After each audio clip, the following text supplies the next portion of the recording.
Welcome back.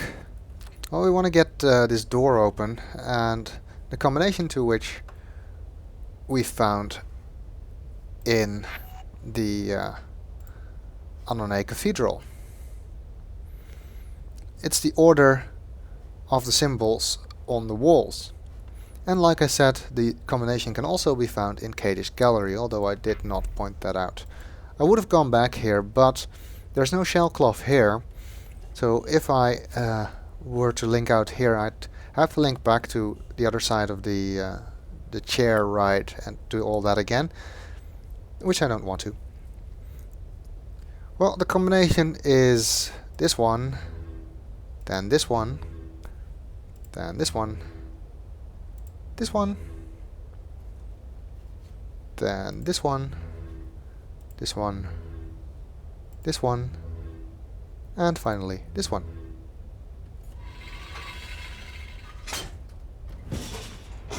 And the door opens. Another small room with the shell cloth, so that's nice. We can save our position here and don't have to go through the chair ride again. Seems that there's windows, but can't look outside. And there's a button. And it opens the blinds. And finally, the secret of Ahnonay is revealed. The 4 versions of Ahnonay are in fact located inside spheres, which are mounted on this, what has to be a gigantic wheel thing, and they can be rotated around.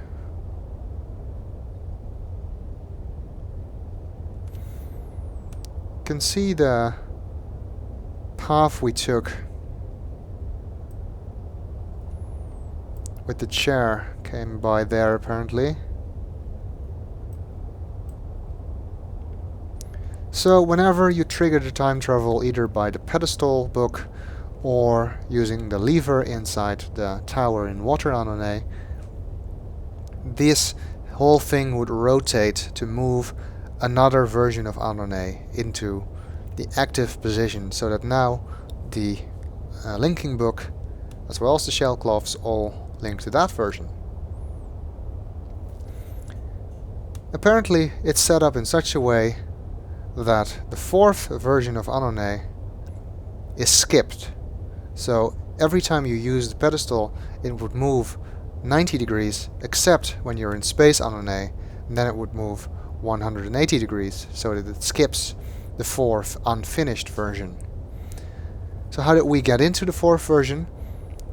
Well, let's say for the sake of argument that this is the active version. I'm not sure if that's actually true, but it will make my explanation easier. We were able to get into the 4th version by being in Water Ahnonay, which in the active position, then pulling the lever, which moved the whole thing by 90 degrees, putting us in the side. Then we touched the shell cloth while here. I'm not sure if it was actually there, but let's just say it was.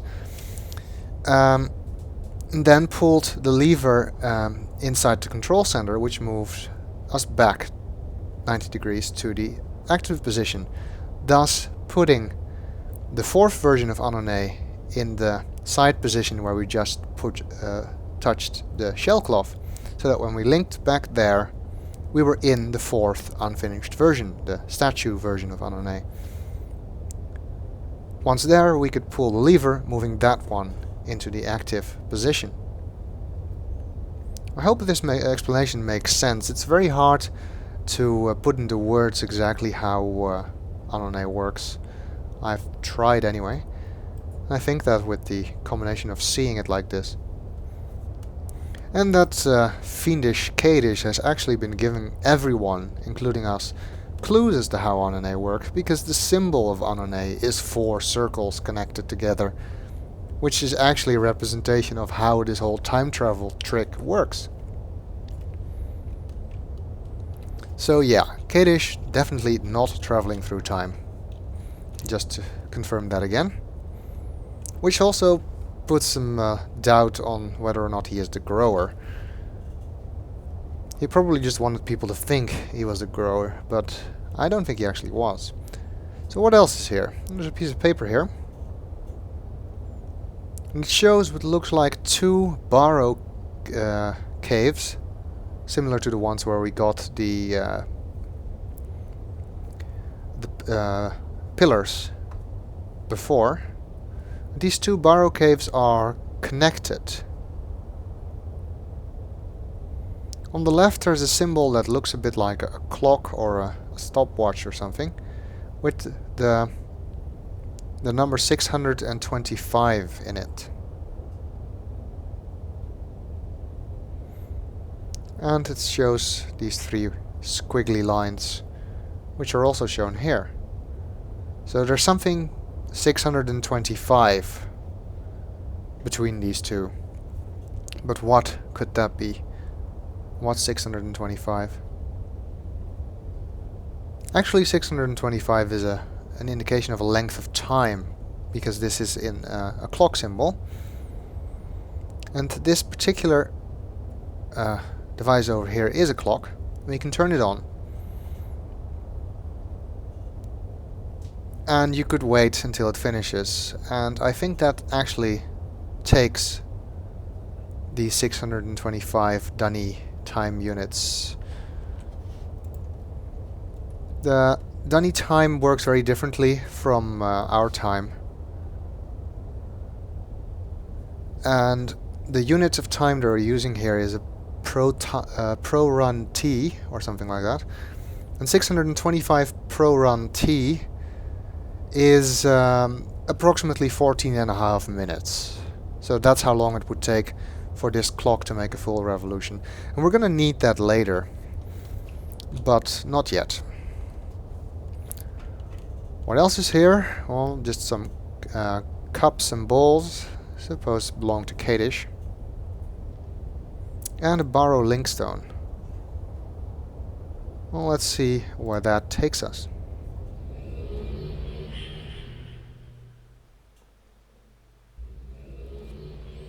Well, it takes us to a barrow cave. If we look up here, you can see that the top is open. There appears to be another cave up there. So this is the bottom of the two caves in the diagram, in the drawing we just saw.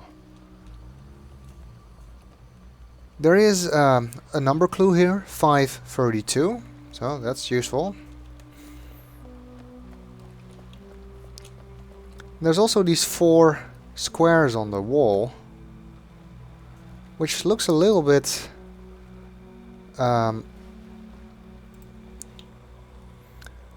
like the patterns we've been seeing elsewhere.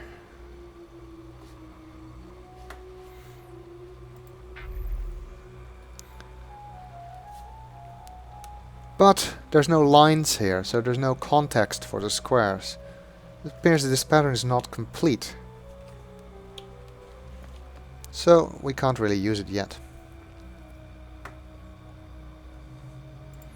Nothing else to do here except link back to Relto. Well, that finishes Ahnonay.